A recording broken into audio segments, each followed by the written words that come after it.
My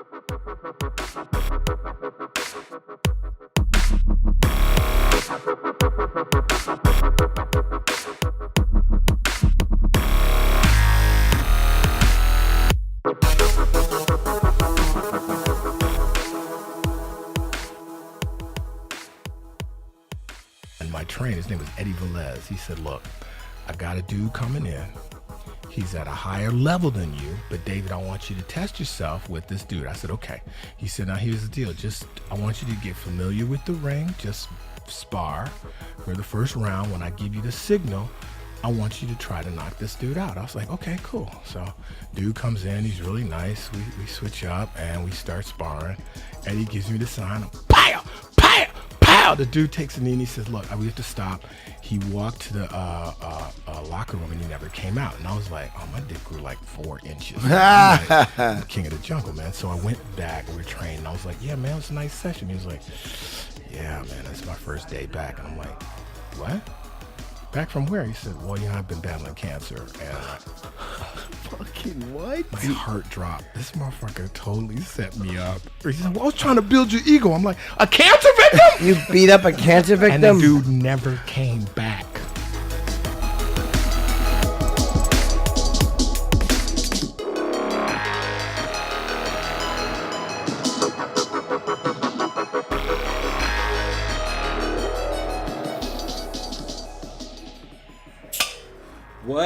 What up, everybody, and welcome back to yet another Sound of Violence podcast. This is Pulver. I'm here with my co-host, Chris Madaffer. What up, bruh?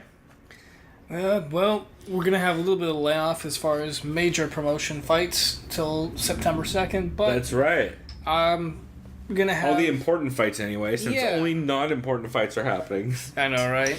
One specific But we one. don't like to think like that too much. No, I try not to think about that fight at all, really. Yeah, I don't either. But we try to get hyped up on anything that's fight-related in the fight world. True, and actually I believe there is a Polaris grappling competition before then, as well as something else that I keep forgetting about, so I'm sure we'll talk about it when it gets there.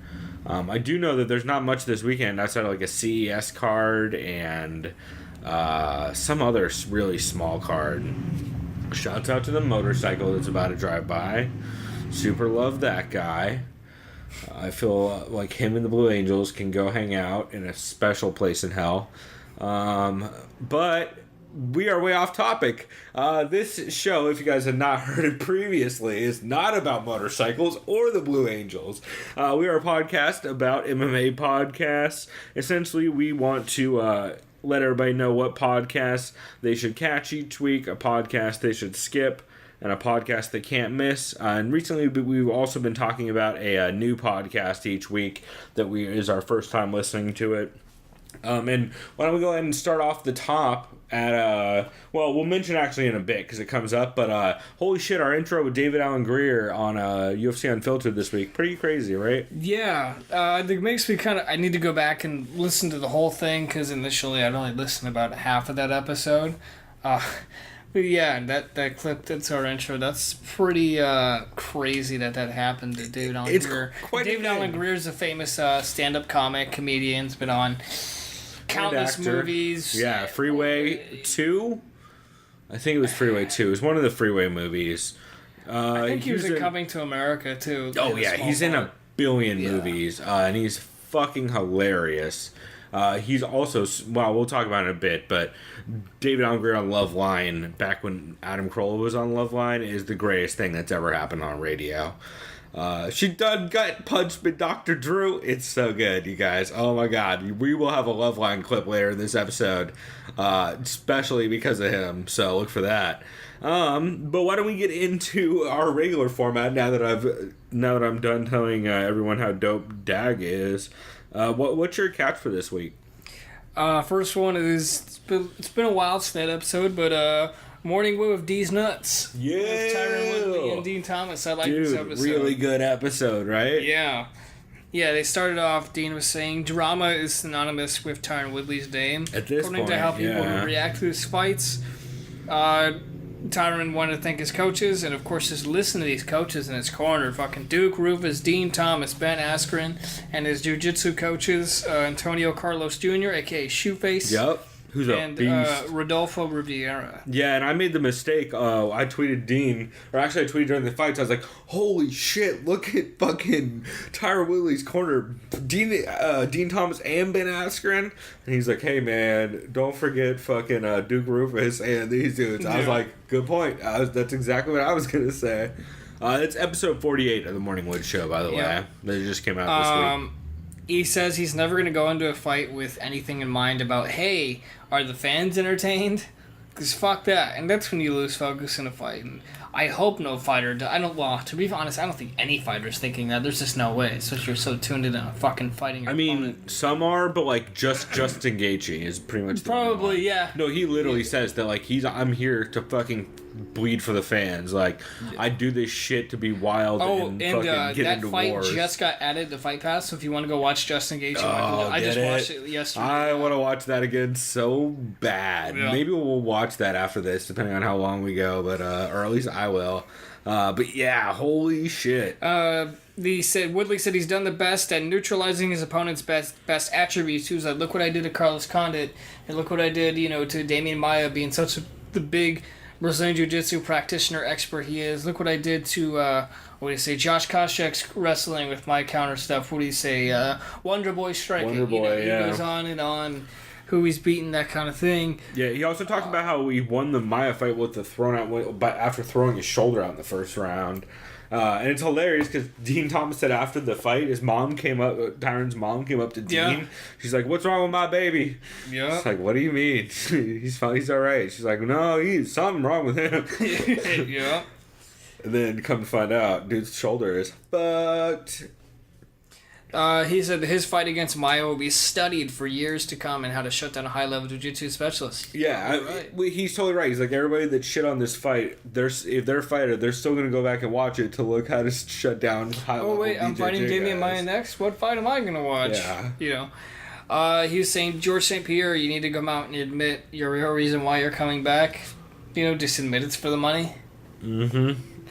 Why would Dana take shots at Tyrant when he's supposed to promote him? Ask Dean. That's just because there's a whole little mini fake, not real feud. I mean, it's, I don't know. Last week Tyron Woodley went on the MMA Hour, which is kind of saying, Dana White, I demand a public apology or I'm going to leak some shit. Yep. And then Colby Chaos Snitch Covington was that was fucking really, bro. I'm dirt on you, bro. I'll tell Dana. You know. There's fucking Colby Covington. He says him and Dana are on good terms. Of course they are. Said hard to show a good performance and try and knock someone out when they're shooting on you every round. Said people complain about the records for strikes thrown in the fight, but how about we find out how many strikes are usually thrown against Damian Maia? Yeah, that's see his previous opponents. That's a super good point he made because, like, when you go back and you watch the Anderson Silva fight he had against him in Abu Dhabi, same fucking thing. Everybody said the same thing to Anderson. Yep. By the way, y'all remember Anderson Silva, the dude whose dick you were sucking, like, right before and after that fight when he was killing dudes? It was just that one fight. Everyone was all pissy at him. People sleep on that shit. Like, people have been also saying online a bunch, like, oh, GSP like was a real champ. He's the real 170 champ. He's the real 170 best 170 pounder. He's like, dude, do none of you remember when everybody was shitting on GSP for being boring in his last 5 fights? And Dana's saying fucking he thought Johnny won the fight and GSP didn't do anything the entire time. Like, dude, I thought it's Johnny had the same thing. Yeah, and Dean Thomas even brought that up. He's like, now I get why fucking GSP was like, fuck this, I'm done. I need a break from this shit. Because it's that same chaos over and over. He also brought up Tyron brought up he's training with fucking Ben Askren, which is ridiculous. He talks about like how working in the lead up to that fight against Askren is super heavy, high level wrestling. Yeah, he's like, Ben's the only person who can make me tired when wrestling. Like that kind of tired, yeah. And Ben Askren is Ben Askren is what Damian Maia wants to be when it comes to wrestling. That dude is the best wrestler in MMA, hands down. At least as far as we've seen. Yeah, that reminds me to, who was it? I think it was on Luke Thomas's live chat.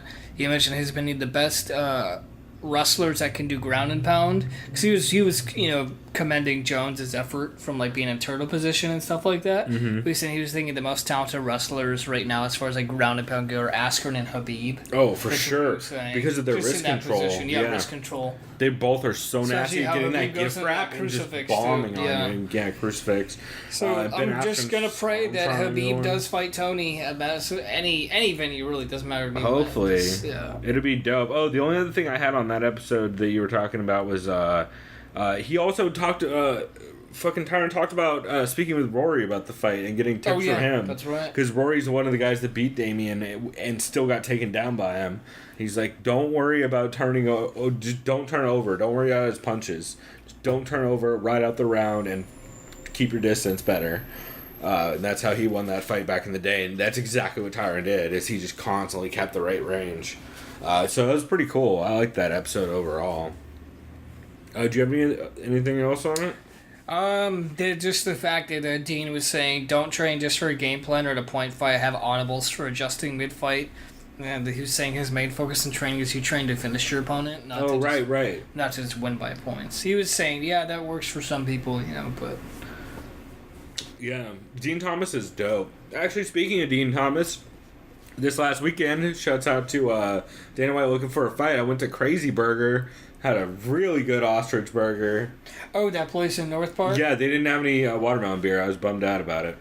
But they didn't. How was the ostrich burger? It was fucking incredible. What's like the meat like? Or is it cooked brown? Kind of just like beef? Yeah. Or does it more look like a chicken, like a regular No, it's like a regular burger, except it's way closer to like almost lamb almost. Oh, yeah. Just like super juicy and bomb and shit. It was real good. What do they have on it? Probably just regular burger stuff. Yeah, it wasn't any crazy like fucking Dean Thomas with the pork and the fucking like strawberry jam or whatever weird shit they put on his.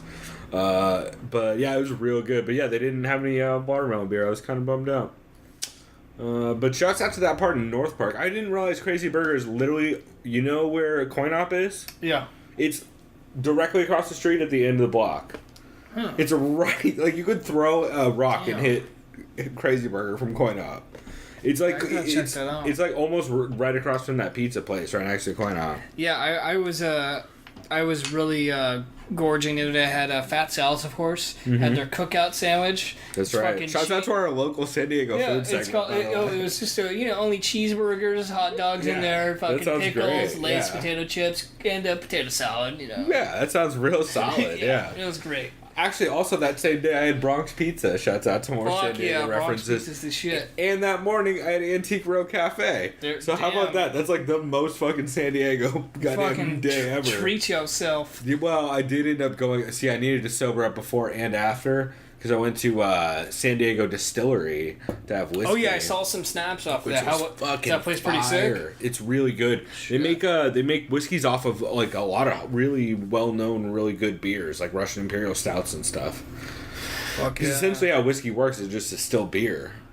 So they're literally just distilling down like really famous high level beers from like Bottle Logic and shit. It's very cool. And real quick, I'll just do one plug before you get back into this. My dad, his official name for his spirits, it's called Gravity Spirits. Pretty good. He's making it out of apples, so being Isaac Newton Gravity. Fuck it, That's pretty good. Gravity Spirits. Coming soon. That's all I know. There you go. Yeah. Perfect. I'm into it. The other solid one I had was Heavy Hands, episode 1. Oh, that's right. We should say full disclosure. You don't know. Actually, why don't we save that for your... let's save that. We'll save that for the skip segment. What was your solid? Because we both talked about Morning Wood. So the show I think people should catch was Jordan Breen show. I don't know what episode it was. It was from the day before when we're recording this, so August 9th. Yesterday. Yeah, Anthony Walker played the Cheap Seats intro at the beginning, which is very confusing since it was not Greg Savage on the show with him, despite the intro. Ant Walker was running the boards. They did talk they just talked about a lot of weird shit like Jordan Breen tends to do. Like they talked about, did you know Andre Feely had a weird beatboxing crew? And they've like made music. That sounds terrible. Like the song "Welcome to My Party." That sounds real bad. Yeah, that sounds so bad it's upsetting. You know what? Put me in therapy. Our middle segment is officially "Welcome to My Party" from Andrew Why did I call him Andrew Feely? Just call him Andrew Filey. Yeah, Andrew Filey from Andre Feely is welcome to my party. Welcome to my party is going to be our middle segment for this week. So look forward to that. And let's see. Oh, they talked about fighters that you actively root against. Spoiler alert, it's mostly racist, homophobes, and Kadirov's guys that they end up listing. Because Jordan Breen's like, I mean, there's guys I don't like, but like, I'm technically kind of a journalist, so I can't really say them. So let's just go with like terrible shitheads who beat women or fucking. Yeah, that's what me and Chris here will just say. We're not gonna like actively root against people because that's to me that's a little unethical, especially if I'm gonna report on them. Right? Yeah, well, but like we will say we won't support people who beat women or are criminals. No, it depends on what kind of criminal. Yeah. Like if you're like a Nick and Nate Diaz criminal, I'm about like that the whole life. John Jones DUI thing.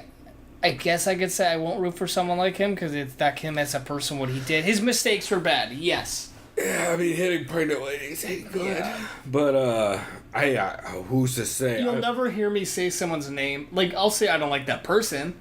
It doesn't mean I'm going to root against him. You know what I mean? They're like, yeah. I just feel like, do I like that guy? No. True. Root against him? I don't know, maybe. I mean, no, the neck tattoos just don't help. Neck tattoos rarely help me cheer for you. We'll just put it that way. Let's see. Oh, they also talk about how the Diaz brothers refuse to apologize. Because they don't care. Always in everything, which they don't care. Ends up leading them into super unfairly persecuted places. Like when fucking Pat Lundvall literally tried to take away Nick Diaz's Fifth Amendment rights in the middle of a fucking courtroom, even though it technically isn't a courtroom. And by the way, she's a fucking lawyer who left the athletic commission to go back to her law practice. Just the most insane shit. They also talked about like a bunch of fights that are summed up by a quote that happened in the fight. Like, oh, we're throwing spinning shit now, or like hit him with your groin, or what is some other one? Oh, GSP begging for a title shot, Brock's Coor speech, Florian's I finish fights. It was just funny how they went on a big segment basically talking about like how it's weird that some fights you just remember because of one weird statement that was made during them. And then the only other thing I think they talked about was the overall weirdness of David Branch. And they talked about the history of... Oh, actually, they talked about a Brazilian fighter that came out on a regional card. He came out dancing wearing a Jigsaw mask from the movie Saw. The Billy the Puppet? Yeah. He literally like came out dancing wearing that to Brazilian music at a card. That looks like it'd be kind of funny. I've tried to find the picture everywhere because it sounds amazing, but I haven't been able to find it yet. If I can, welcome to our show's artwork for this week. And then they talked about Hani Yahya and how he almost died when he was a kid because he got bit by a snake at a Brazilian zoo. It must have been like some gnarly venomous snake. Then, well, right? that and the snake guy wasn't there that day. Like the guy with the anti-venom. Yeah, he's just not here. Also, that guy with the anti-venom surprisingly was there, even though he wasn't supposed to be. He wasn't scheduled that day. And turned out to be a Brazilian jiu-jitsu coach who took Hani Yahya on. So thanks. So after he's like, by the way, you're safe now. Have you ever tried Brazilian jiu-jitsu? Literally something like That's that. Funny. Yeah, which is hilarious. Do you ever want to learn an anaconda choke? And go, sorry, too soon. Right. The Bravo. Yeah. Yeah, that's pretty much. But yeah, so that was my catch this week. I just always love Jordan Breen. I think he's fucking hilarious. Wait, so that was Hani Yahya, right? Yeah. Whatever kind of snake that was, that should have been his nickname. Like Hani the Python won't bite you because they're constrictors, but any sort of like venomous snake with fangs. I don't know what his nickname is. Yeah. I do also know that at one point he threw a snake at a dude though.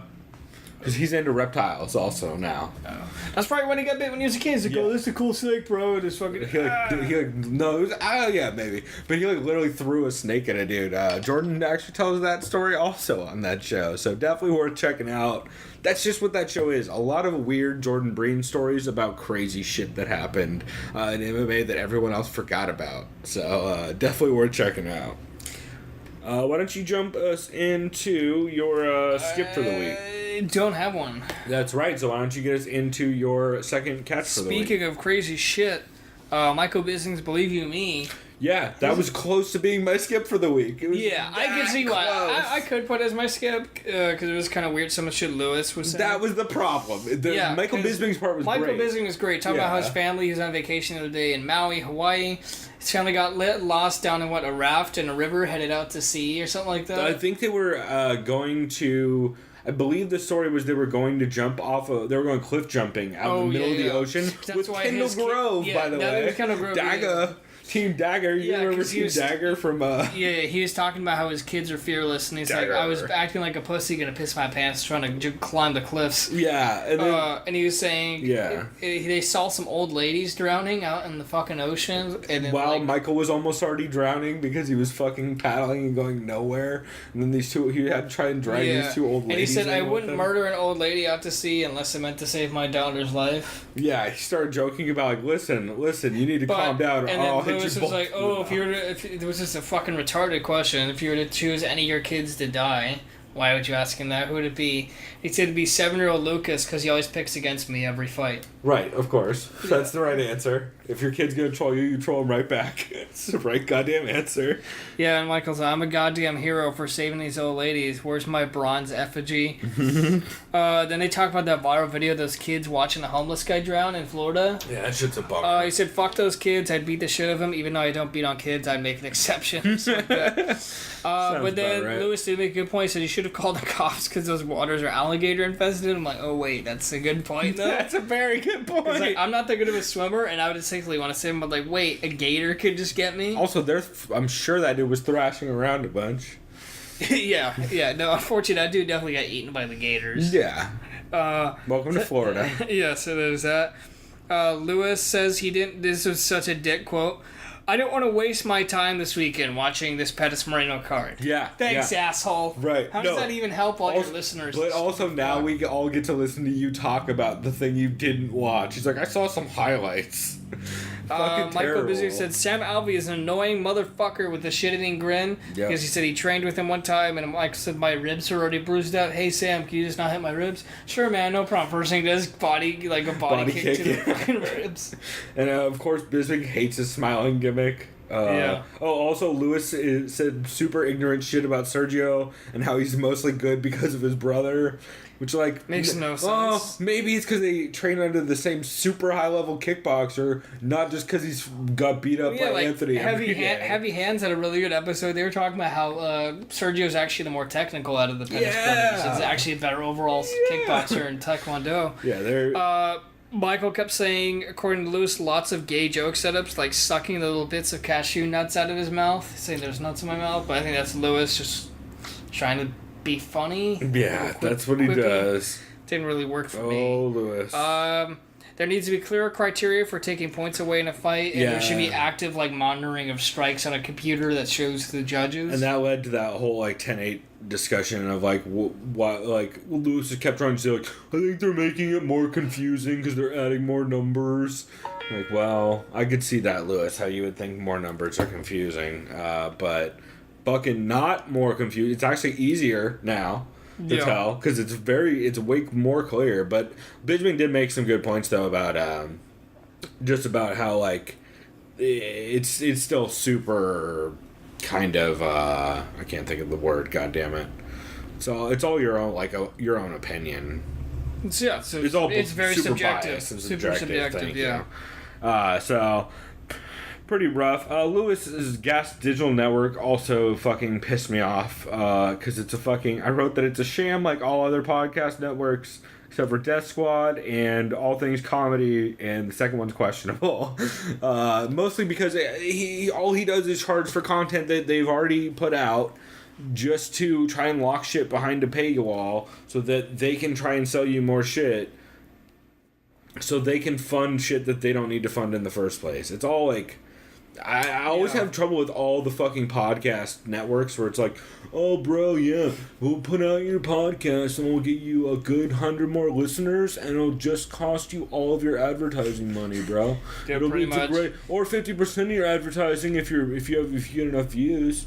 So that way I do nothing. I'll give you a $40 podcast feed, and then all you gotta do is you know, just reach our goal. Right. Between that Also, you have to read my sponsors' reads, and also we put all your old content behind a paywall to make it hard for you to get new listeners. You know who that sounds like? Machinima on YouTube. Oh yeah, well it's every network ever. Yeah. It's every network. That's why I said everyone except literally every network except for Joe Rogan's network, basically. Oh, and by the way, it's not an official thing. By the way, this is we don't have this segment anymore. The downvote upvote.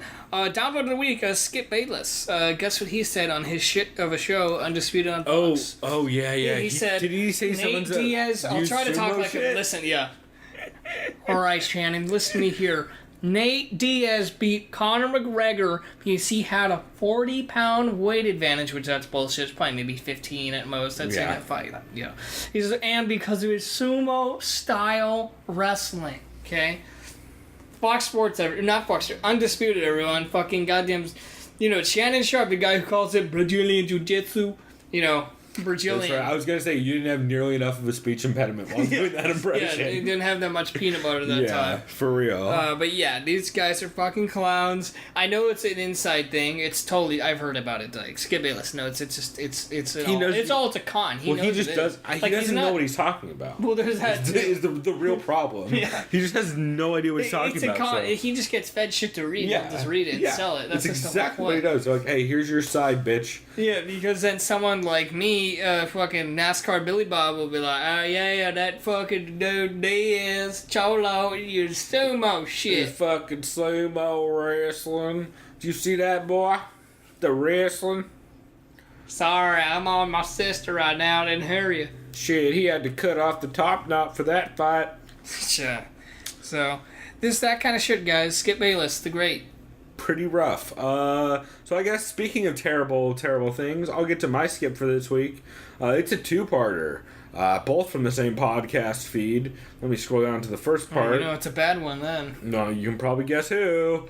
Your boy Joel Supernova. Well, only on the second part, because the first part is his brother Sin. 5 minutes of sin. Here are some things I found wrong with this episode. Number 1, 5 minutes of sin. Was Joel loud?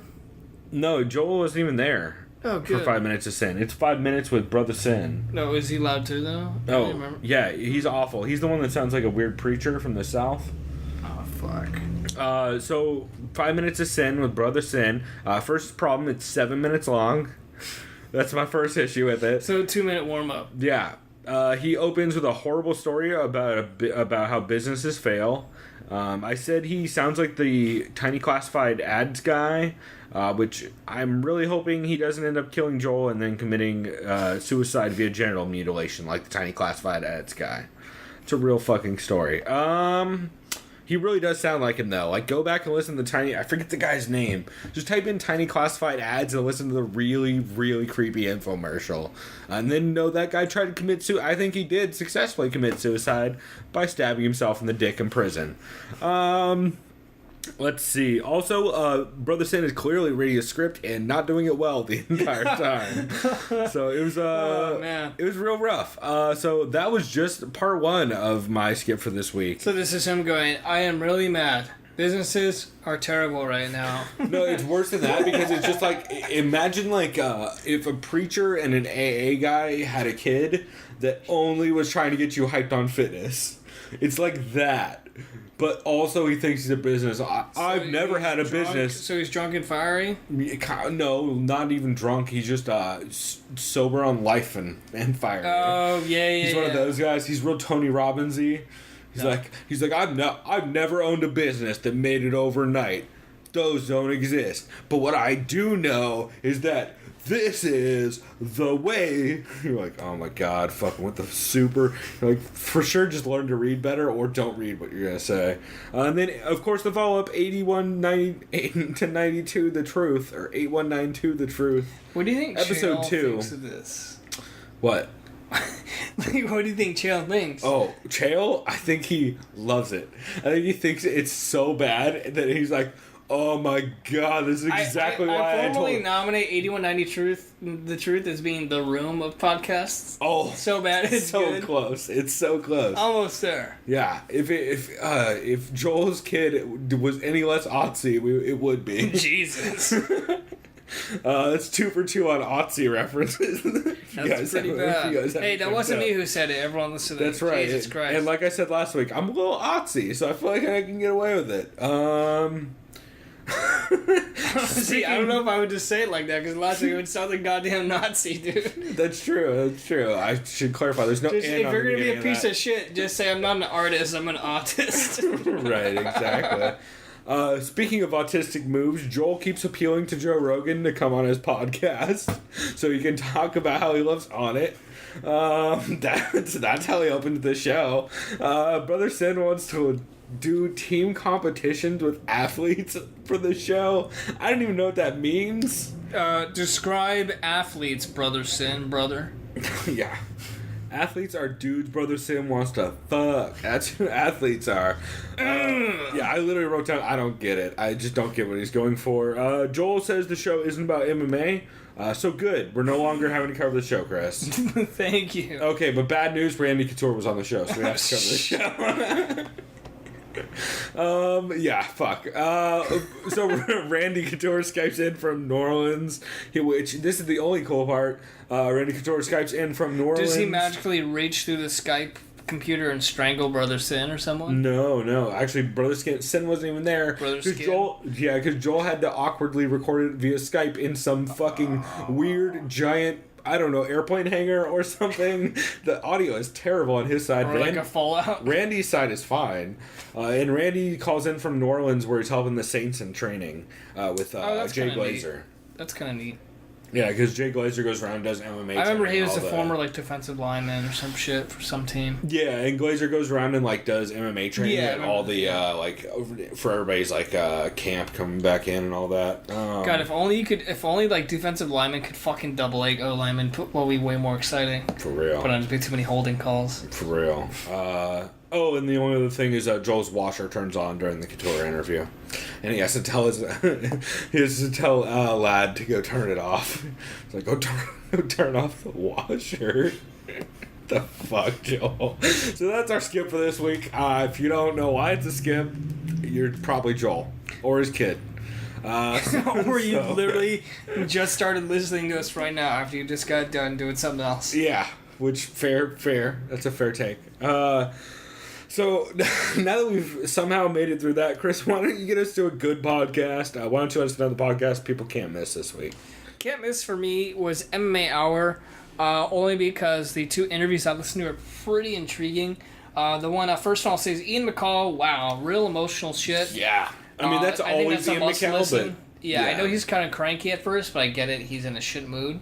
I'd be depressed too. Well, and he's just that dude who wears his heart on his sleeve all the time. Yeah, see, basically, for those who don't know, Ian McCall, I mean, he still is one of the best flyweights in the world when he's in fighting shape, but unfortunately, there's too much wear and tear on his brain and his body. It's been causing him, this organ, not failure, but I know he said it's brain trauma, right? It's a lot of things, but yeah, CTE mostly. Yeah.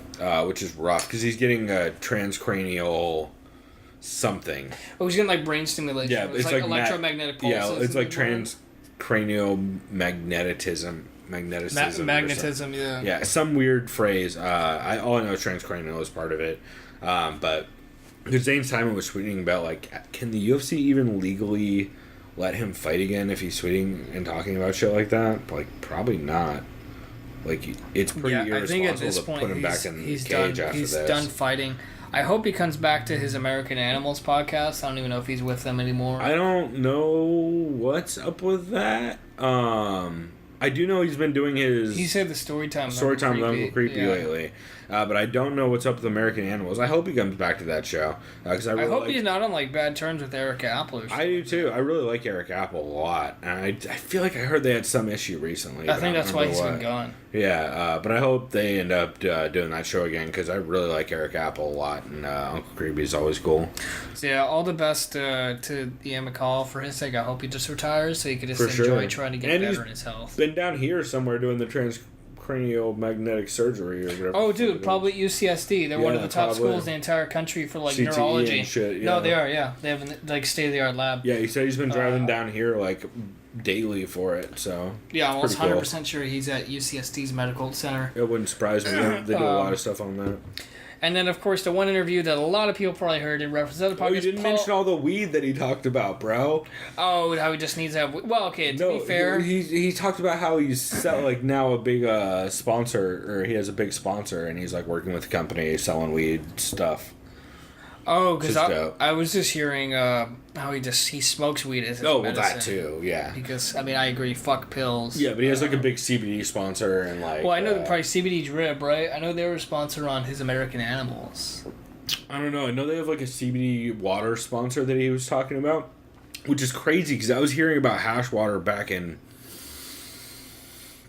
God, it would have... Sounds interesting. Well, it's basically you distill hash with alcohol. So it's like, is it drinkable water? Yeah. But it has like...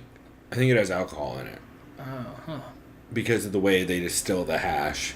Like, I'd never... Derek from the John Doe Radio back in... Fuck, maybe we should try it on a podcast, but it doesn't... Well, dude, I don't know how... I don't know. They never released how they did it. And I don't know where to get it either. Maybe it's not even legal, huh? Yeah, well, I don't know. Probably not, because this was this is a guy who is a grower and who sold to dispensaries in Denver back in 2011, 2010. Jesus, yeah. That I was listening to on a podcast back when Denver had their big boom with Marijuana Radio and John Doe Radio and all those guys. Oh, yeah. Another thing, too, that he talked about his life growing up.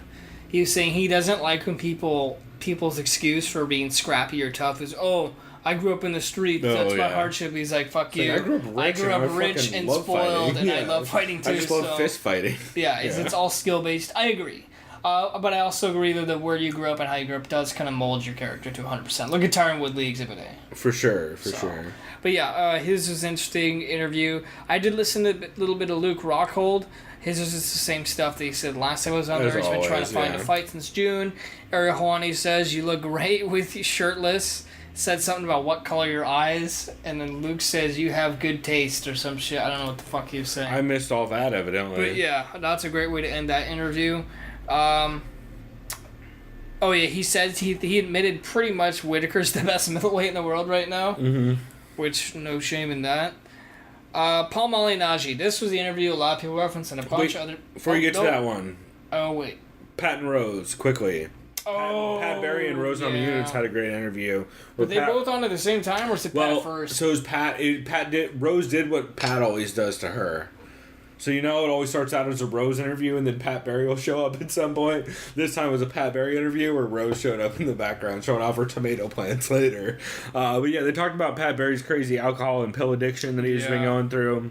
He's like a year plus sober now, which is good to hear. He talks about getting arrested in fucking Minnesota, helping Brock Lesnar for his training camp, which is why he wasn't in Brock's corner.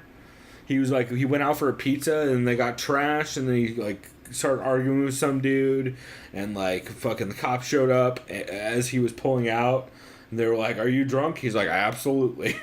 And so he got locked up, and then fucking he had to tell Rose, because he told Rose he was going to sleep right before that, so it's this whole fucking thing. And Pat was tweeting aerial pictures of him shitting blood. It's weird fucking weird shit. Classic Pat Barry weird shit.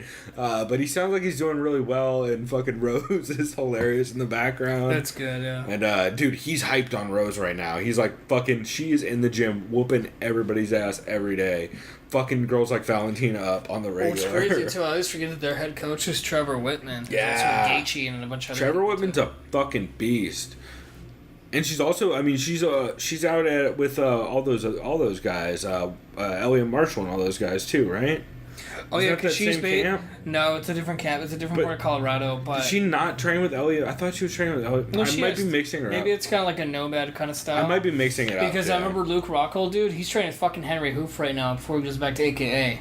True, I could be mixing it up, though. That's the thing. If I was a professional fighter, I'd have, my main camp, sure, and you'd have confidence in that. Yeah. And then again, if I had the money to be able to say, fuck it, I want to exclusively train with, a striking coach like Hoof, you'd probably do the same thing, too, right? Yeah, maybe. It depends. It depends on your camp, yeah. Yeah, and going to Florida, and then going back to California, that'd be a little rough. For sure.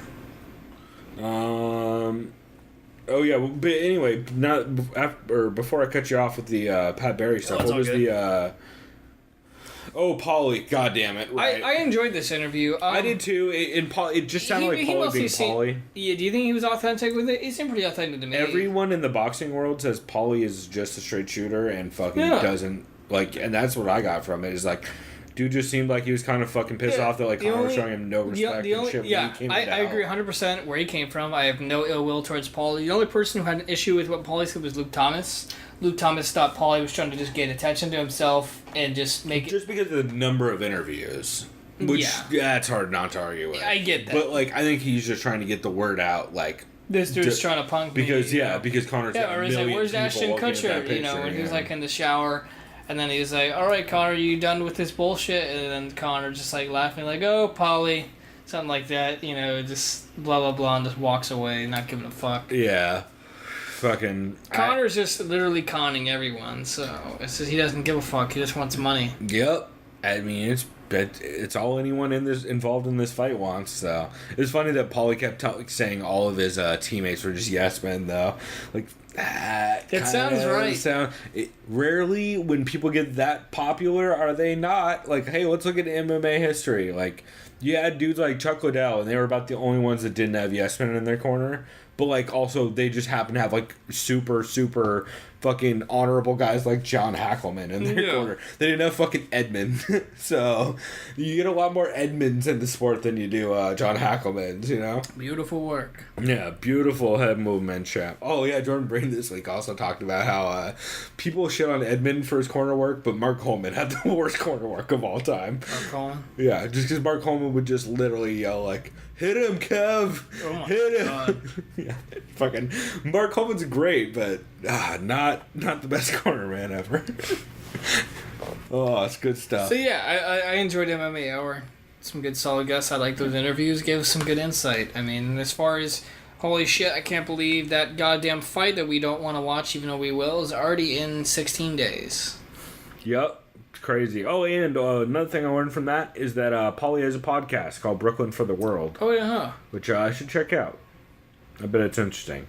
I like that dude. Although I just like dudes with crazy accents, too. I think they're fun, so... One more thing I will just correlate, though. Yep. Paulie did mention when he was hitting McGregor in the second sparring, because that was when he did well. And he said the first sparring he didn't do well, but to be fair, he had like, no sleep. Right. He said McGregor's torso is small. I mean, skinny, because he's he kicks a lot. He's MMA build. Mm-hmm. That's why the body shots are hurting him. And Virgil Hunter, I think it was. Yeah. I think it was, I don't know if it was Luke heavy. Thomas It was Luke about Thomas, yeah. He was saying Connor's torso isn't thick enough. He's too skinny. The body shots are going to fuck him up. And that's what Floyd's going to go for. Probably just body shot. It's an interesting point, and that's what Luke Thomas said. King Mo told Luke the same thing. So and King Mo's friends with Mayweather and shit, or trains with them, or trains at the camp anyway. Oh wait, I just lied. One more thing. Yep. One more guy I listened to on. Wait, was Berto? Oh no, see, I put this in the wrong. Andre Berto, former 2 to 3 time world. I can't remember what weight class he was in boxing. Oh no, he was the same weight class as Floyd. I think it was welterweight. That's right. I forgot he was on that. Yeah, he was at MMA Hour. Very good interview. Wow, he has a bunch of siblings that are in MMA. I think his brother's name's like Edson, Edson Barboza. I believe so. Yeah, Edson Berto. I think he's in Titan. His sister tried out for Tough. I watched her. She was on the Joanna Claudia one, but she didn't do well, unfortunately. But yeah, very knowledgeable guy. He says he's actually known Conor for 4 or 5 years. When Conor blew out his ACL and was out of the UFC for like 9 Max months. Holloway fight, yeah. He was with him in training rehab. Became really close friends apparently because they saw each other. So that was kind of neat. Him talking about McGregor. Then of course realistically he's like, oh, it's a question I always ask you, Ariel. Who does he have a chance? And it's the same question out here. Of course he has a chance. It's fucking fighting, but it's just he's probably not coming. But Andre Berto seems like a really cool dude. He says right now he's just straight up chilling. He says he doesn't have a desire to fight, but doesn't want to retire either. He just wants to relax, let his brain heal. And yeah. Cool, man. So I guess I'll get into my can't miss. I had UFC Unfiltered 118, which was our intro for this week, which we talked about a bit earlier. It had David Allen Grier. Dag was in studio. If you guys don't know who David Allen Grier is, we mentioned he's a great comedian and super good actor. But my favorite thing he ever did, he used to come on Loveline. If you guys don't know Loveline, Loveline is a syndicated or nationally syndicated radio show out of Los Angeles that used to have Dr. Drew on it. And back in the era I listened to, which was like 90, I want to say 4 or 5, maybe 5 to 2002, I think. 2 or 3. Adam Carolla used to be the host with Dr. Drew. A fucking huge Loveline fan. Big fan of Adam Carolla. Big fan of Anderson Cowan, the guy who runs the board. Actually, kind of a buddy. And I just love the fucking show. But the best guest that's ever been on is David Allen Grier. He went on maybe 3 or 4 times. And he would just play a weird like version of David Allen Grier on like mad amounts of caffeine, just because it was like the middle of the night and he would get bored and he would just do weird bits the entire time, like and then also another time he came in right after he got broken up with by his like multiple year girlfriend, and he was legit upset about it, but he just kept making fun of himself about it, and it was amazing.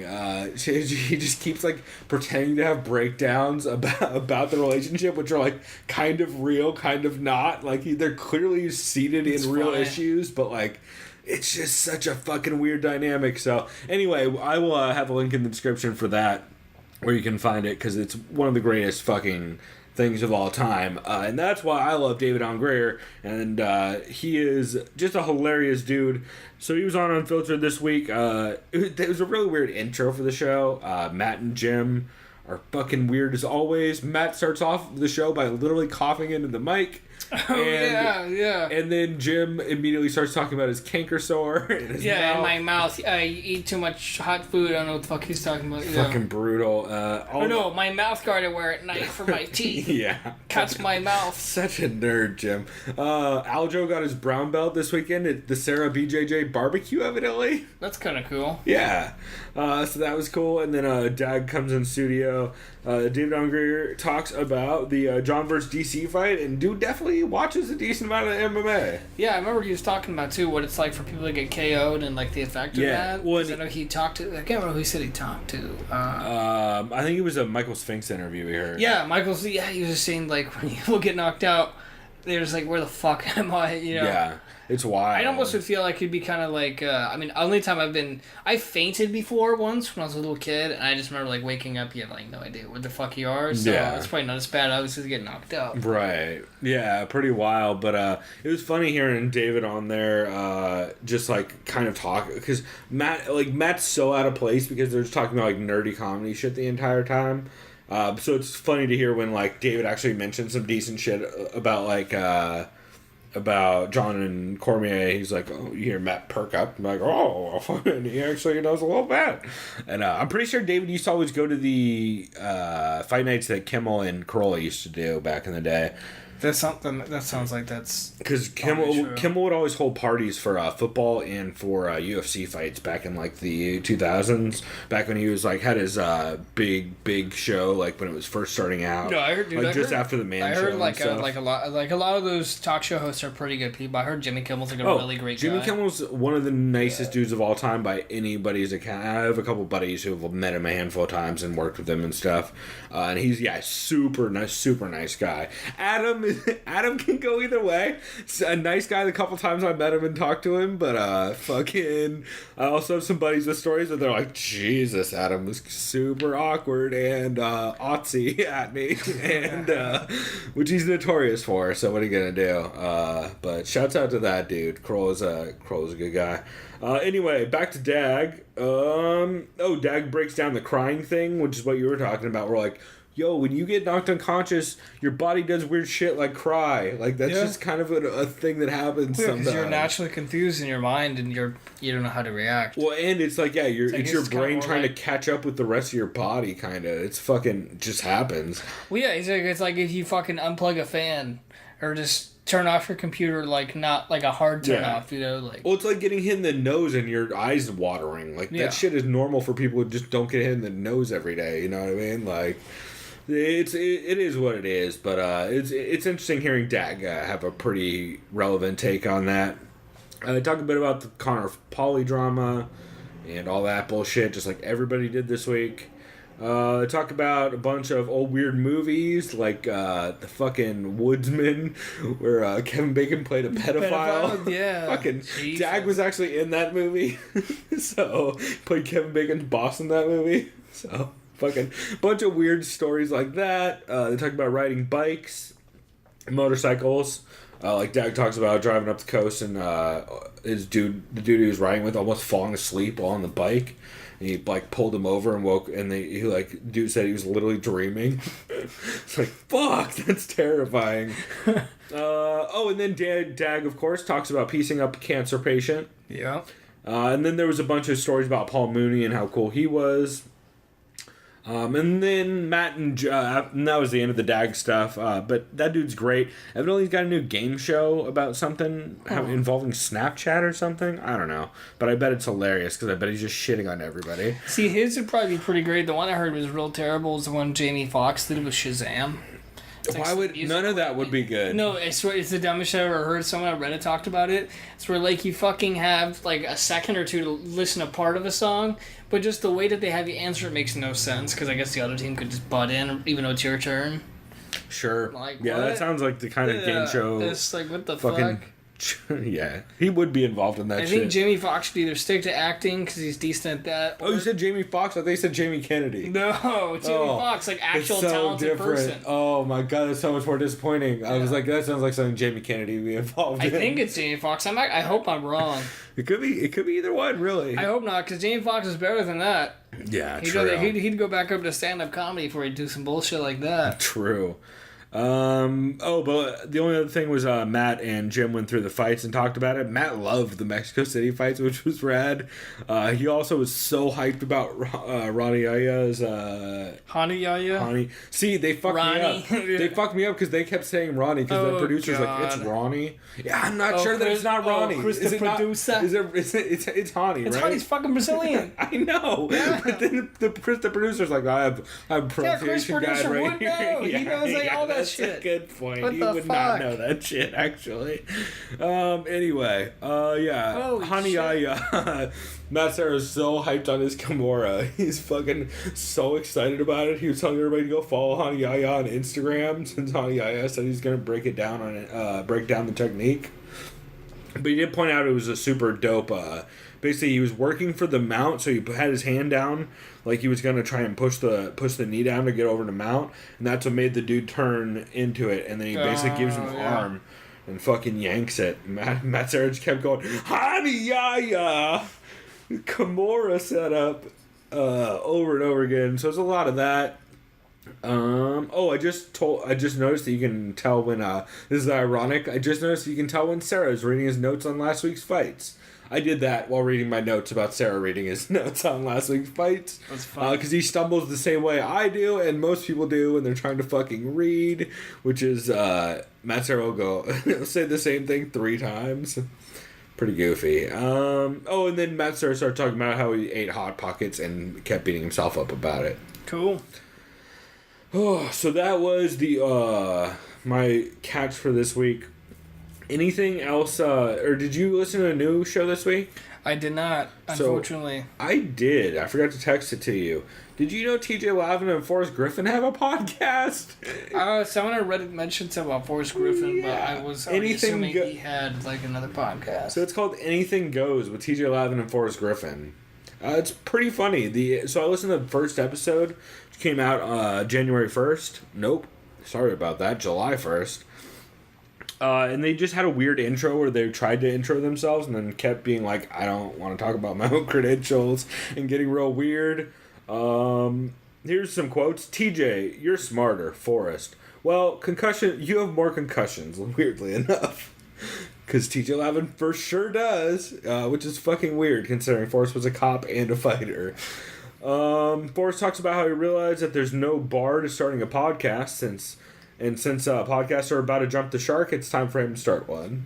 Which I'm like, yeah, checks out. If this podcast exists that we're on right now, Chris, podcasts have jumped the shark. TJ is currently at the fire academy, training to become a fireman. He talks about how he was an EMT and how it's way harder to become a paramedic. I forgot how Forrest used to be a cop back in the day. Oh, yeah, huh? But he talks about how basically every day is, like, anytime you interact with anyone as a cop, it's their worst day of the year. It's like, Wait, it's the person's worst day? yeah, because they never want to interact with a cop. Like, it's their worst day. So, there was a guy, he told a story about a guy who he had a TV stolen out of his trailer. And Forrest, Oh, I've heard this before. I think I heard a Forrest say this on, but yeah. Yeah, so Forrest tells a story about like, oh, well, so I wrote up like a report for him, and the guy's like, what the fuck? I don't care about a report. Forrest's like, no, you can give this to your insurance company, and then they can give you money back, and that if there's more reports like this, then we can start adding more patrol units to the area. He's like, that's cool, but I don't fucking have insurance, bro. And Forrest's like, well, shit, yeah, I guess that was a dumb speech. You're like, yep, classic Forrest Griffin shit. I did realize, I think Brendan Schaub stole a little bit of his gimmick from Forrest. Like, they talk real similar, and I don't Really? I don't think Brendan did it first. I'm sure Forrest doesn't cross his legs, though. True, but Forrest did say he's a wine guy, but he mostly drinks out of a mason jar, so it's a little bit more manly. He also gives a shout out to Guinness Nitro IPA, which is in his studio. Oh, wait, we tried it once. So Yeah, it's not bad. He also goes on a beer timeout at one point during the podcast. It's real weird. He mentioned Jim Miller's a home brewer.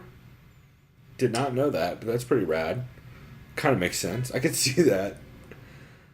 And then he tells a story about fist fighting someone in an Athens, Georgia bathroom because they were a fan and they wanted to fight him. Jesus. Yeah, so they went into the bathroom and So it did last like 10 seconds? well, so kind of. So Forrest is like joking around, kind of. He's like, "Yeah, let's go to the And bathroom. this We'll guy fight real probably started quick." throwing fire at him? Well, no. So yeah, the guy comes in and then Forrest is like keep joking around, takes off his watch, da da da da da, and the guy's like squaring up and starts moving around. Forrest's like, "Fuck, he's clearly boxed before," and so the guy moves forward and hits Forrest with the right hand, and they both fall into people because it's a fucking public bathroom with a bunch of people in it. And then so Forrest just grabs the dude, grabs the underhook, spins him against the wall, and just starts unloading with body shots and drops him. And here, I got a line. What was it? The guy obviously probably wasn't that much bigger or smaller because known to be that dumb if they say I want to fight. Yeah. I think he was a little bit smaller, actually. Okay, he's probably middleweight then. Maybe, I don't know. Because Forrest is fucking huge. Yeah, so Forrest grabs him and starts throwing the body shots. He says, here's a quote, "He drops with no air and his head against my crotch in the men's restroom." It's like, fucking Jesus, Forrest. So that's not the only crazy story he had about just like, oh, this one wrestler wanted to wrestle me this one time, so we did, and it was fucking not good. Weird fucking podcast. Like for him, or he got wrestle-fucked? I don't even remember. The guy had a bum knee, but he was still like fucking giving Forrest fits and shit. I don't know.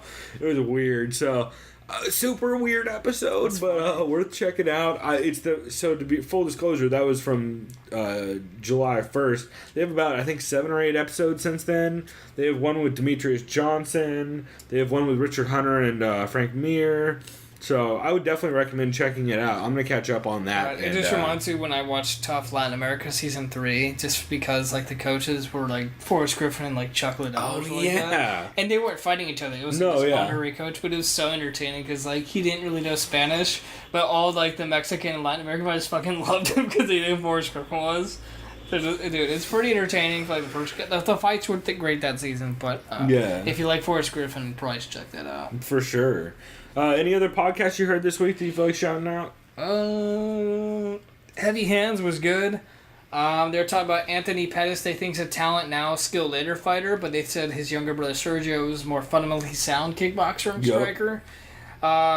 They said in fights, the more room you have to maneuver dictates space for your opponent, so it determines whether or not your opponent has enough space to move around. Right. They said Cejudo versus Pettis is they think's the next fight Sergio Pettis can do. That sounds right. So because they said what it's going to do. Cejudo's schedule depends if Cejudo wins against Moraes. Yeah, to be it's Moraes, right? Sergio Morales. Morales, yeah. I knew that was wrong when I was saying. Yeah, because Cejudo, they said such a good pressure fighter. They said Pettis hasn't been truly tested by a pressure fighter yet, so. Yep. Excuse me, that'd be a good matchup. They said Sergio's only 23 years old. That's a good point, too. So definitely it's still pretty green as far as his experience. For sure. Moreno was doing the arrogant fighter thing because he felt a little too comfortable in the position he found himself in and moving around, the mouth open, taunting. They said he was kind of moving around like an octopus or a squid. Kind of like flailing his arms. That's right, squid style. So just call him El Pulpo. There you go.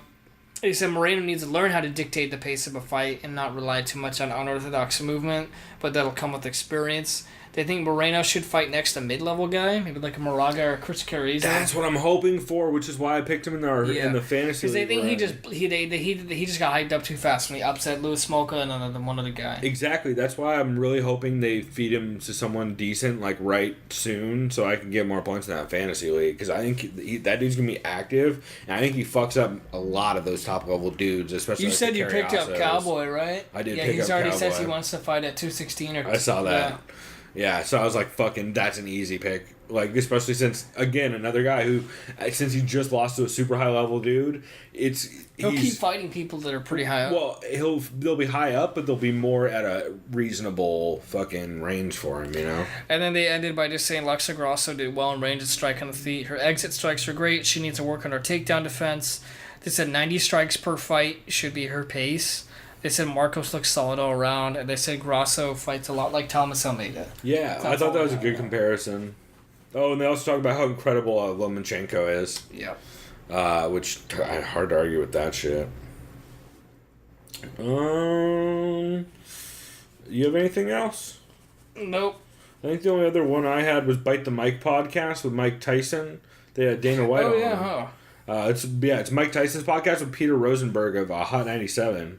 Which is kind of crazy. Let's see. Tyson co-hosts and is... Tyson keeps wanting to call his co-host David the entire time. He keeps calling him David Rosenberg. He's like, Mike, it's Peter. He's like, I know, but the name David's so strong.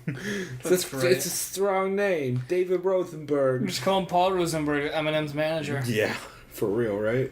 But there's a lot of talk about like Mike talking about growing up in the Catskills and working with Cuss.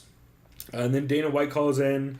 Mike Tyson makes a Dana White King of Fights song. It's basically like Dana White King of Fights. Dana. Yeah. Fucking, yeah, it was rough. Dana called in from Hawaii, and this was recorded a while back, like right around the time of the Conor announcement. Oh, yeah. Even though it's just released, they've been sitting on it. This is where that quote that everyone's been saying, the Rondo is the Mike Tyson, not Conor. That's where this came from. Of course, it was from the podcast with Mike. Peter Rosenthal asks about the Trump situation, since Mike and Dana both backed Trump. Peter Rosenthal started getting all salty about it.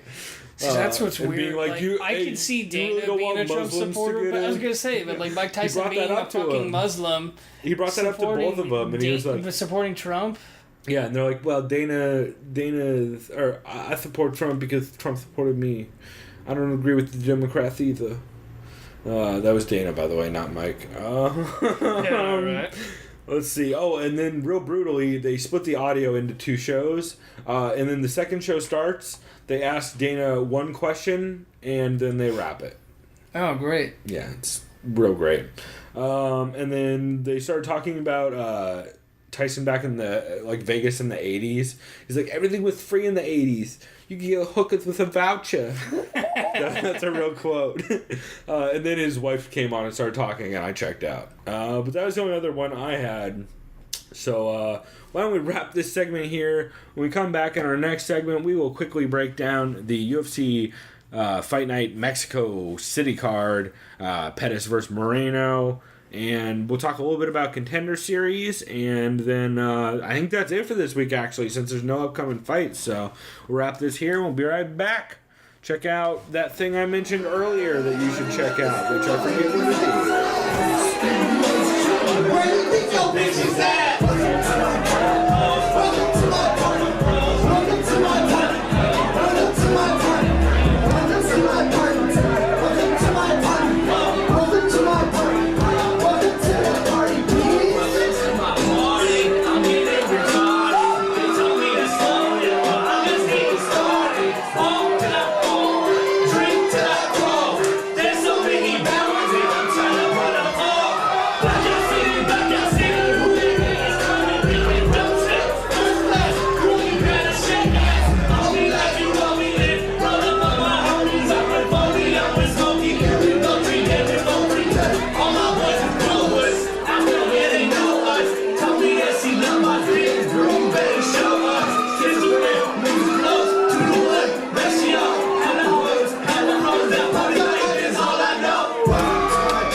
back. That was Andre Feely screaming into a microphone with his drunk friends, "Welcome to my party." Yeah. A fucking thing. That was your first time seeing that, right? Yeah, and I want those seconds back.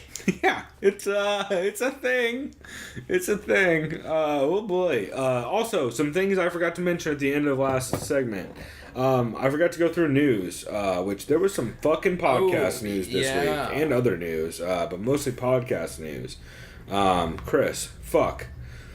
Okay, let's start with the not depressing news first. Outsiders, the Outsiders, Jeff Sherwood and Josh Gross are recording a podcast tonight, Thursday as we speak, so it should be up Friday. MMA Tycoon Podcast is recording a new episode with GBK and the other guys answering questions about the recent updates. That should be out in the next couple weeks. No Knuckle Up this week, mainly because Nate and Eugene cared about almost none of the Mexico City card. Oh, so they're like the boy Luis Gomez. Yes, but they said it ahead of time, and they were like, because they do a segment called Care Don't Care, where they look at all the fights and say whether they care So or not. at least they're respectable about it.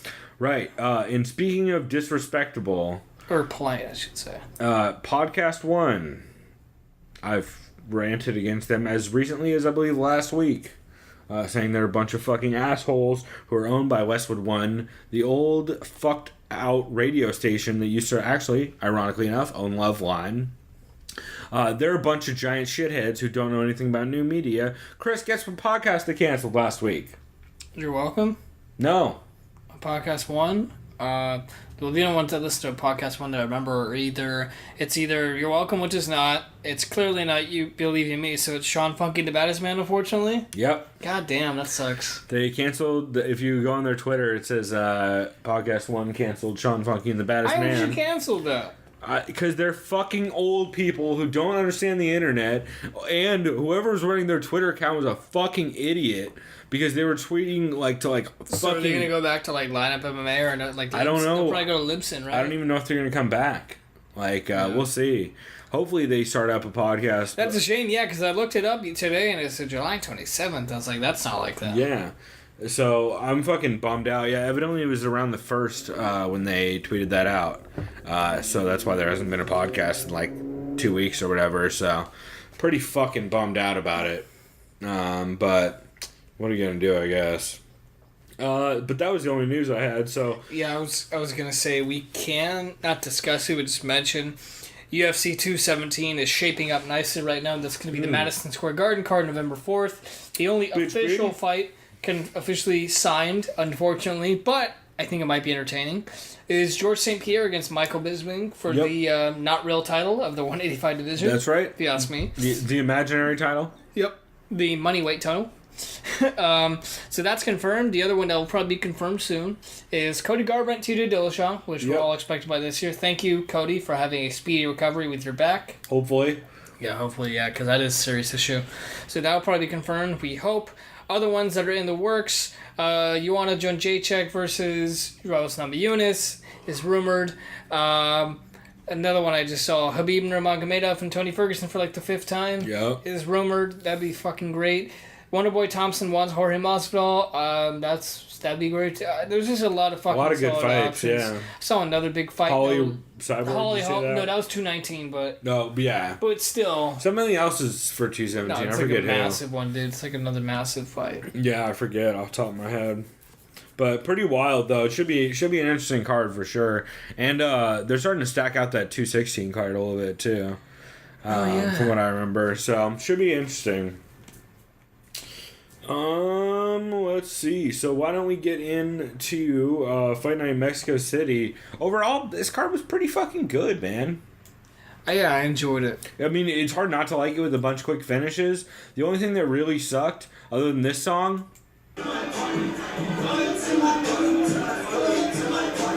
was a lot of... Sorry, I just still had that tab open. But let's see. No, I did that on purpose. No, I was saying close the tabs. So it doesn't autoplay? Yeah. Nobody needs that in their life. So, yeah, a lot of quick finishes. The only thing that was a bummer was how it was a Fox card. So, while a quick finish just means you get 15 minutes of nothing, and then you get another fight in 15 how many minutes of fucking nothing. of the same annoying commercials I kept seeing. Yep.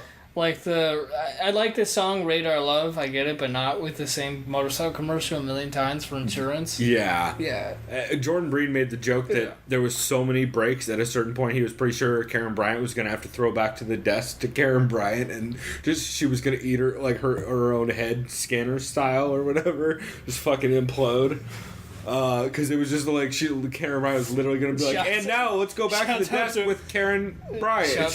Shouts out to a movie I haven't seen in forever, old school sci-fi classic. Shouts out to Cronenberg, the goriest of the gory. That dude's fun, but yeah, great night of fights overall. I guess we'll start off at the. Why don't we start off top? I feel like we should be doing that. Yeah. So Sergio Pettis took on Brandon Moreno. Man. Me and you both picked Brandon Moreno. Yeah. Because we assumed he was going to rear naked choke. Or guillotine. Which he kind of almost did. Almost. Man, Sergio Pettis' defense from the back is real good in some parts and real bad in some parts. He was fighting the hands pretty well. Still got out, though, yeah. I was explaining that to Blake, too, with like the transitions, how those work. I'm like, oh, he's going to try to do... I mean, I can't do it as well as like the analysts, but...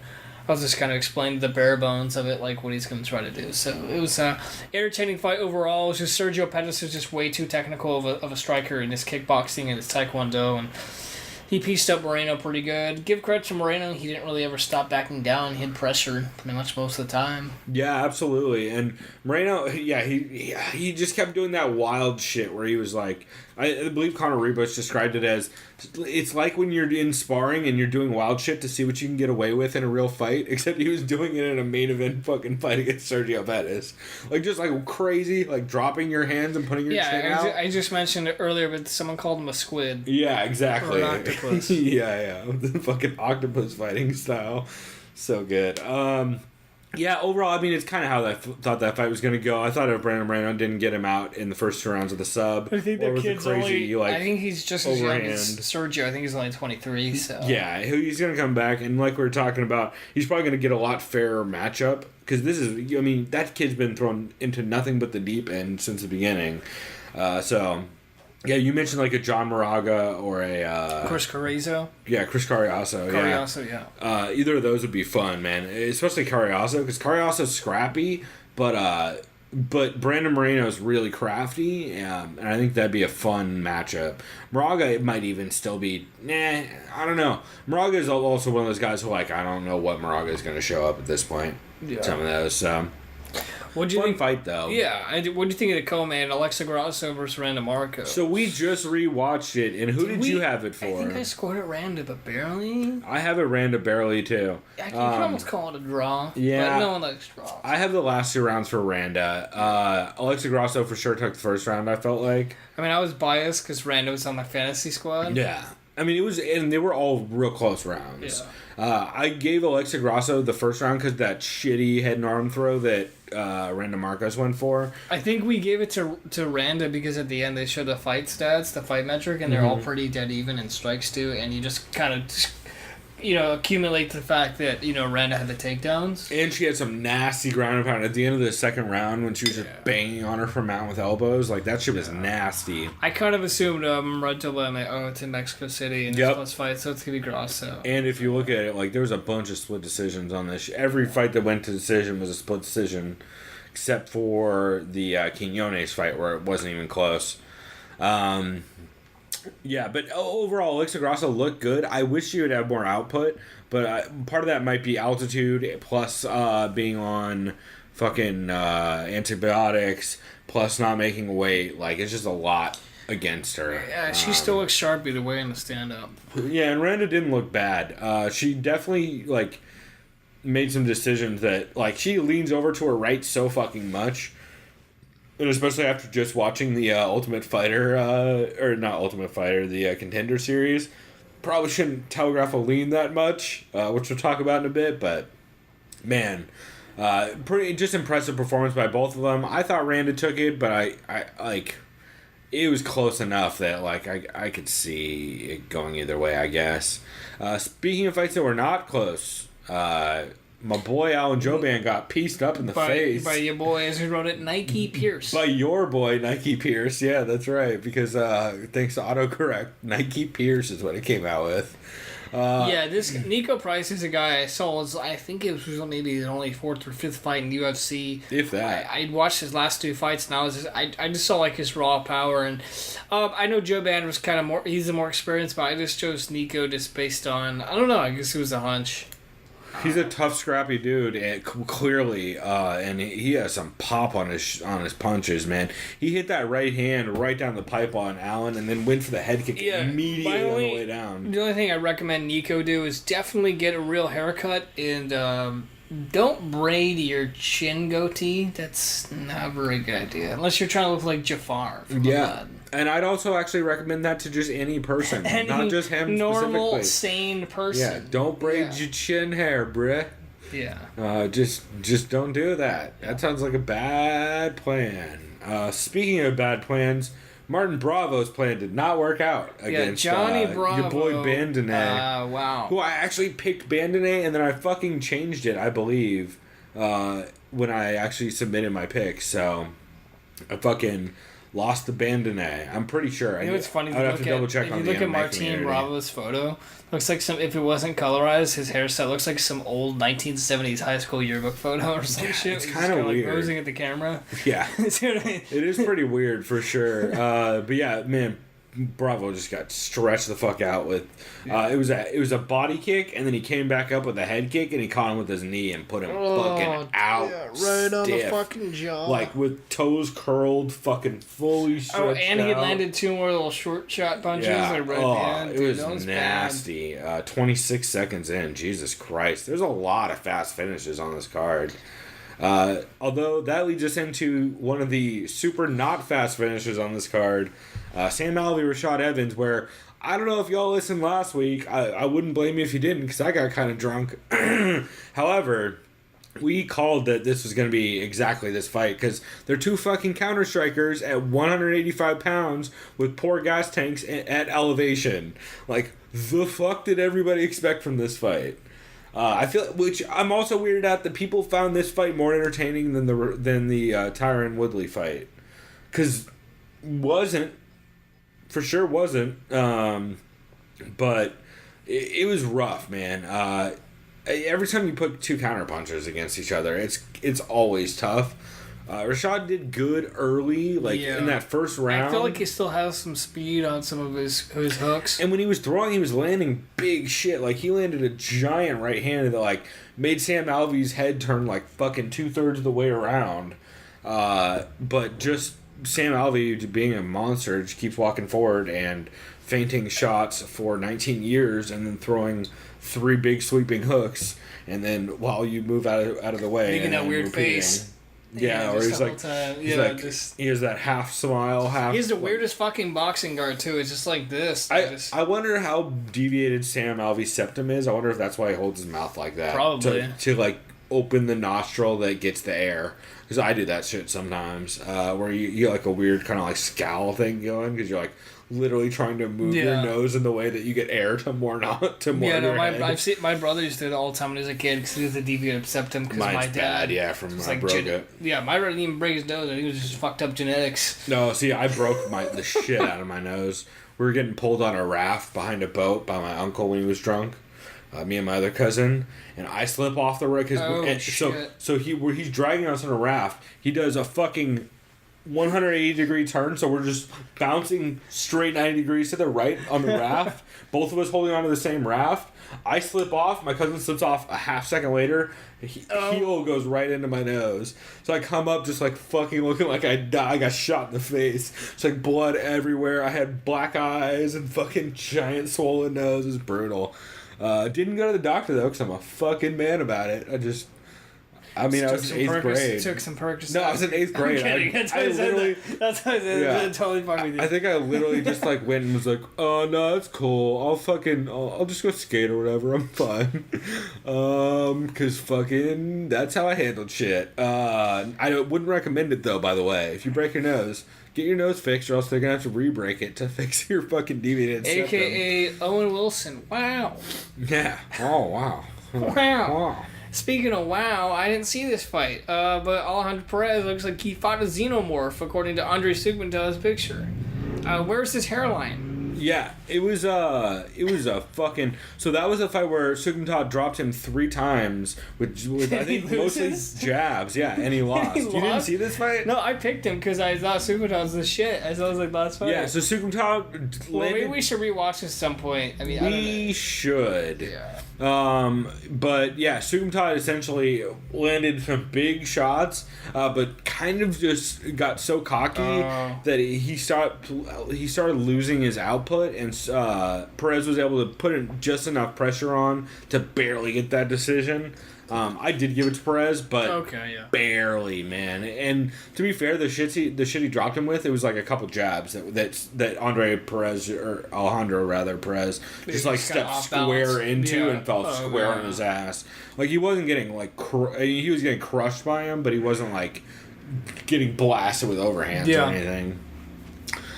Jack Hermanson took on Bradley Scott. Holy shit. It's Hermanson, right? Or Hermanson? It's Hermanson, right? It's probably Hermanson because that's like Swedish. It's Scandinavian. Yeah, I believe it's Hermanson. But, man, fucking impressive performance from that dude. He essentially got him down into, I believe he got a single leg up against the cage to be able to turn it into a body lock and get him down. Yeah, you got that. Or no, you know what? That was the fight before this. But he did get that takedown. That's amazing. What did they name their kid? Devil.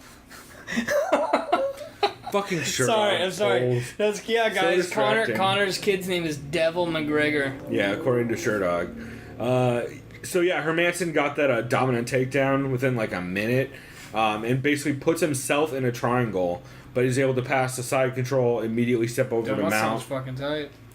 And then he just kept throwing bombs until he put him out.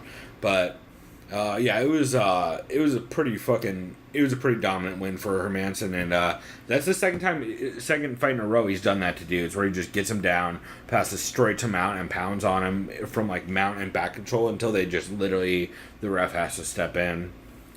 Fight before this did not last long. Dude, I saw this one. This was impressive. Yeah. Dustin Ortiz went on fire. Yeah, well, Sandoval stepped in and threw a huge right in the beginning, and then Ortiz catches him with that right-left. He catches him with he feints the left, catches him with the right, hits him with the left on the way down, and then hits him with the right, steps over while he's falling, and hits him with another right. It's fucking What confused nasty. me, too, for a second, because Dustin Ortiz's picture on Sherdog, I was used to seeing him, like, his big curly hair. And he had, like, no hair when he fought. I was like, where is he? I'm like, oh. Yeah, or that's an old fucking picture of Dustin Ortiz. Jesus. But yeah, super fucking... fastest finish in flyweight history. Yep, 15 seconds. Man, huge statement for that dude. And that'll be interesting to see where that puts him in the division after that.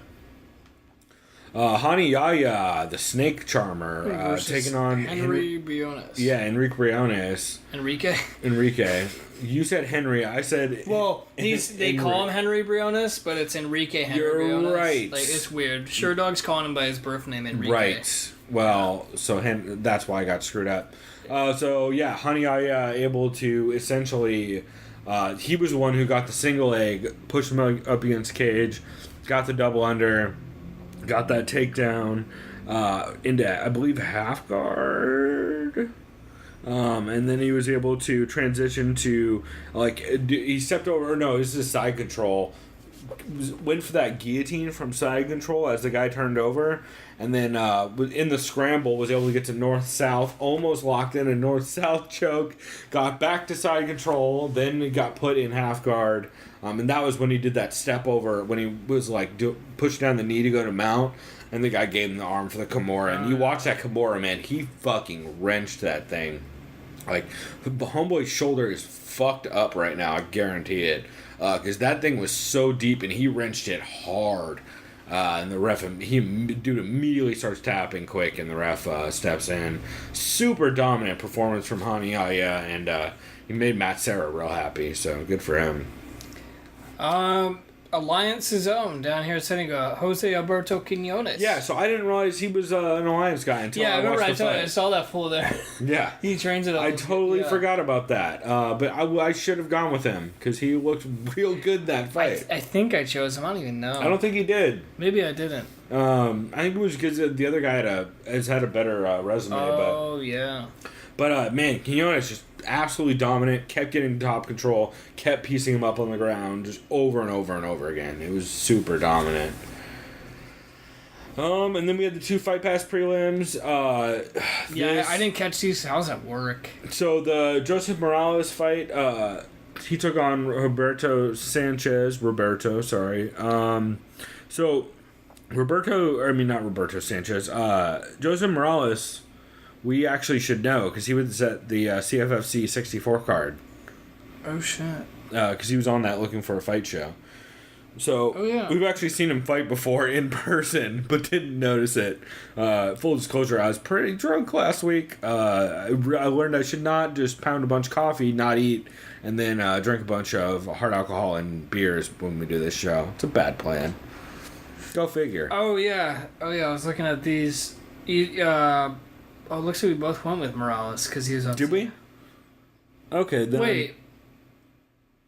It marked it as a loss. Oh, I marked it wrong. Yeah, that's how I was like, wait. Okay, I just didn't read it right. Okay, then we did both go with Morales. Well, no, we did pick the guy from Alliance, Quinones, but you changed to Rivas that morning. Ah, that's what it was. Yeah, because he had the better... I just went with him because I was Alliance biased. Yeah, hey, it works out well.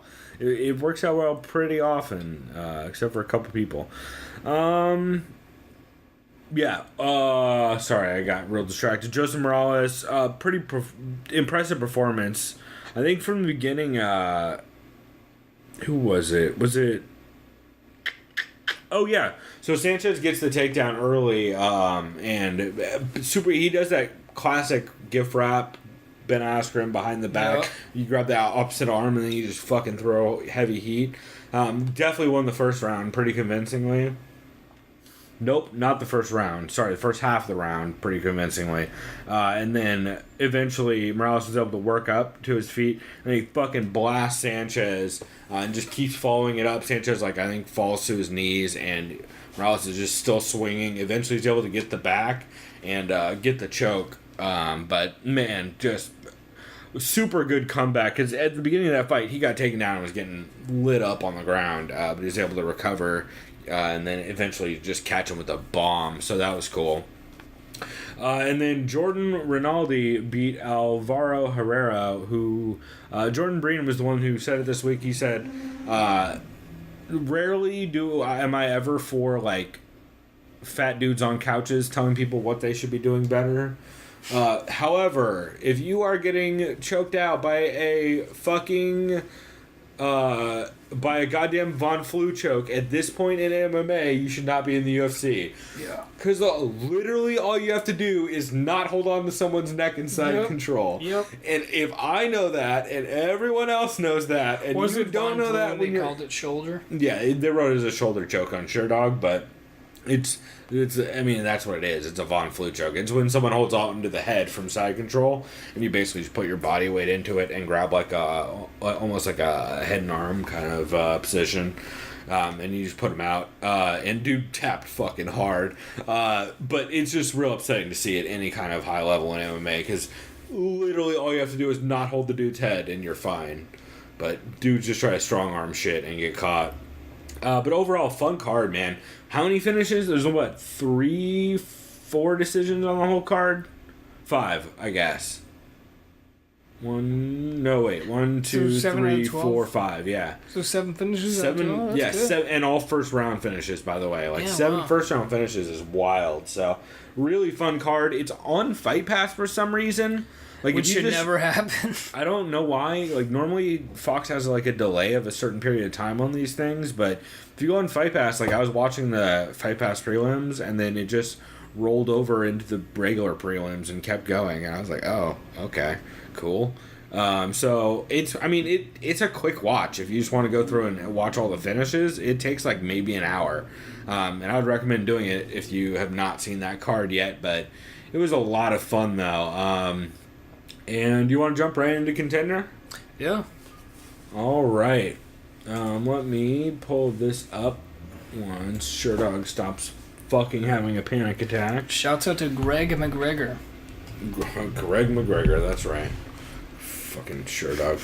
Or D, the son. Contender Series episode 5. 4. No, it's 5 or 6. I think it's 4. I think it's 5. Oh no, it's 5. You're right. Yes. It is 5. This Where week's is? 6. Of course, I can't easily. There we go. All right. Oh, good. I found the fucking play-by-play instead of just the goddamn page for it. Fucking sure, dog. Stop it. Just stop it. All right. Everett Sims took on Shelton Graves in the battle of the regional heavyweights. The striker versus the wrestler grappler. The heavyweight fight. Yeah. Just classic fucking regional heavyweight MMA. We're like, hey, bro, how do you like a minute and a half of gas? To be fair, I was in the drive-thru getting food while I kind of was trying to watch this. Every time I'd look over, Shelton Graves had him on the ground. That was the entire fight. So, yeah. It was just that over and over. Oh, fuck, he TKO'd him? Well, eventually, but it was just because the ref was like, I can't let you just lie here and get hit anymore. Yeah. This was also the fight where I believe Snoop said that he would, if he was getting hit, he would just stand up. That was his advice. That's his reasoning? Yeah. Snoop would be like, I wouldn't just lie there and get hit. I just stand up. Easier said than done, Snoop. Yeah, for real. Faber made a couple jokes in a row on that Contender series, by the way, that Mick Maynard and Sean Shelby got shit-faced with him in Mexico City. Like, he said it like 3 or 4 times. It was fucking... He's like, I'm surprised they made it back from Mexico City. Well, that clearly happened. Yeah. Snoop also makes a Moulin Rouge Lady Marmalade reference, and Faber fucking loves it. It's the weirdest shit. Yeah, those dreams are just like a weird fever dream. Anyway... The Ricky Simon fight with Simone. Sure. Well, that's how they call. I don't know. Yeah, you're probably right. Jonathan Freelo, who is Khalil Rountree's older brother. Yeah, fun fight. I like that one. Yeah. Who did you score? I mean, like I said, I kind of watched part of it because I was kind of busy driving around. I had it for. Which, by the way, never try to watch something on your phone while you're driving. Don't. Bad plan. That was a bad idea. Super bad plan. Listen to the audio. Maybe. I mean, I'm a dumbass, but not a complete dumbass. Right. Or just get someone to drive you around and listen to it that way. Who did win? I know Freelo, I think, won like the first round. Yeah, Freelo won the first round and started slowing down. I felt like Simone. I don't know why they're called Simone. It's probably Simon. Who fucking knows? They're called Simon. There's no E at the end. They both threw bombs the whole fight, though. I think the guy Simon or whatever the fuck his name is got like some takedowns at the end. I think that's why he got the split. Yeah, well, he got a shitload of takedowns the whole fight. The thing was, is Freelo kept popping up every time. Like, he got a ton of takedowns, but Freelo just immediately popped back up. But that combined with just enough offense and Freelo fading a little bit late, I think was able to get him that decision. Although it was really close. Like, depending on what you go for, I could see scoring that for Freelo because he definitely probably did more damage. But... he also, like, just fucking got taken... Or I wouldn't even say they were takedowns. They're more like what Ben Askren called mat returns. Really, I believe. But, man, it was pretty interesting. It was really close. It could have gone either way. Well, the next 3 could not have gone either way. Fucking Alex dominant Perez performances. versus Kevin Gray was pretty crazy. Dude, Alex Perez is on fire. That's the guy out of Tachi, I believe. I think so. I believe he's out of Tachi. I can't remember because it was so quick and I was listening to, but he is out of a decent organization. Oh, yeah, no, he is out of Tachi because he's friends with Cheeto Vera. That makes sense. And he literally dropped out of the... Remember the Tachi card we watched on Thursday? He dropped out of that card to be on this. I think that was smart. Yeah, I mean, absolutely, because he got a fucking nasty anaconda choke and a contract out of it, so good for him. Julio Arce took on Peter Pettis. Pettis, I know, I kept saying Pettis, but it's Pettis. Yeah, Pettis. Julio Arce fucking... He took the first round off. He's a Golden Gloves boxer, too, man. That shit... And he got lit up a little bit in the first round. He did, yeah. Like, he got jabbed to death in the first round and, like, caught with some pot shots. But then he came out second round and pieced homie When he started getting him up, dude, he landed like 30 strikes. Yeah. I mean, just like, fucking just... They were ugly. Not enough to get you a contract, evidently, but ugly. Which I tweeted out. I think that pretty much means that Dana's not allowed to give out more than 2 contracts. I think that's pretty clear at this point. Because that dude should have gotten a fucking contract. But what are you going to do? And then Mike Rodriguez took on Jamel Jones in the main event. Oh boy, Yeah, people were hyped on He perfectly Mike timed Rodriguez. to telegraph that right-leaning shoot or feint shoot from Jamel Jones, attempted multiple times throughout the fight. And what did he do? He fucking got him with a goddamn flying knee, man. Yeah, when we were That was real brutal. Yeah, when we were watching it, we noticed like every time he sits down on anything, dude barely leans to the right into it a little bit, and he just times it and just fucking crushes him in the face with the knee, and then falls up a nasty ground and pound. So Dana White gets all pink faced, as is his style, and you get yourself a contract. So man, another good, like really fun fucking Contender series. Like all of these have been really good lately. Maybe it's just because I love regional MMA. I don't know. I'm kind of a homer for regional MMA. Except for regional heavyweight MMA. But yeah, it's still kind of. Oh boy, regional heavyweight MMA. I think I tweeted something out about that this week. But fun card overall, and I can't wait for next week, man. It's my I like these more than I like some of the. I'm more excited for next week's Contender series than I am for Volkov versus Struve card. We'll put it that way. Yeah, I think I agree with that. Although I think the Volkov versus Struve card's one of the least. That's not even next week. That's on the fucking 2nd. Yeah, it's a long time from now. We have Conor Floyd before then, for fuck's sake. Jesus. Yeah. Yeah. Well, to be fair, everyone's gonna be watching that. True. So. Pretty brutal. Also, oh man, now that I'm thinking about this, that's our recap for that. So we're actually gonna kill the episode here this week. But before we do that, Chris, I have a question for you. So we were talking about next week. We're gonna try and get G6 back on the show. Yes, we are. So that we can do another commentary track. Since there's no fights next week that I know of, and if they are, they're not large fight cards. But Bellator does have a card. I think the week. No, it's the day before Conor and Floyd. So we'll talk about that week. But next week, we basically have a week off. And as you guys know, we do similar to the MMA Depressed Us, who shouts out to that podcast. They talk about a bad fight card that happened. Or not a bad card, but they pick 3 fights, a good bad fight, a bad fight, and a fight that should have been good but was bad or something like that. They discuss those on weeks where there's no UFC cards. We try to go through and do movie commentaries that involve an MMA fighter. Now, Chris, here's the question. Well, this should be off-air topic, but I want to bring it up. So we do have the opportunity. We've been throwing around doing Kickboxer Vengeance. Yes. Which has George St. Pierre and Gina Carano in it. Yes. As well as, of course, JCVD. And, well, Dave Bautista. Well, that guy, to be fair, actually did MMA. I mean... Well, he tried. Yeah. He was like fucking 45. He kind of did. He did MMA like that one dude did MMA. The fucking baseball player. Oh, Jose. Yeah. Oh, psycho. Yeah. Oh, by the way, seeing Jose Canseco, he was featured on Master Tweet Theater. That's the guy who did. He was MMA, featured on right? Master Tweet Theater this week on Come-In Event. So he was, oh no, I have to poop now. Because he didn't. Jose Canseco's so fucked up in the head and attention whore from all the steroids he did. He'll post stuff like, just came back from Mars. It's not that special. Just weird shit like that. Yeah, and he has he's a millions crazy of followers. person. Yeah, He's he's a insane. fucking He's crazy insane. person. Yeah. He's ridiculous. But so here's the question: should we do Kickboxer Vengeance, or in honor of the shit show that is Conor Floyd, should we have to watch The Great White Hope? See, wait, was that actually a decent boxing movie or no? I can't remember. No, but it's literally about a dude who's like fucking shit. It's literally some fucking one-sided beatdown, and everybody keeps making the reference the entire time that this is basically the real-life version of The Great White Hope. I think we might have to do that. We'll figure it out. Or Yeah, we can who do knows? Maybe else. we'll do both. Yeah. We'll figure it out. Yeah. We'll figure it out. But look forward to one of those next week. We will do a commentary for that. Hopefully with G6 back in the building. Shouts out to that guy. He's the craziest, and he loves you as long as you're not Polish. No, Czech. Czech. I'm sorry, Polish people. It's the Czechs he's not fans of. And to be fair, I don't think he knows what a Czech person is. To be fair to him.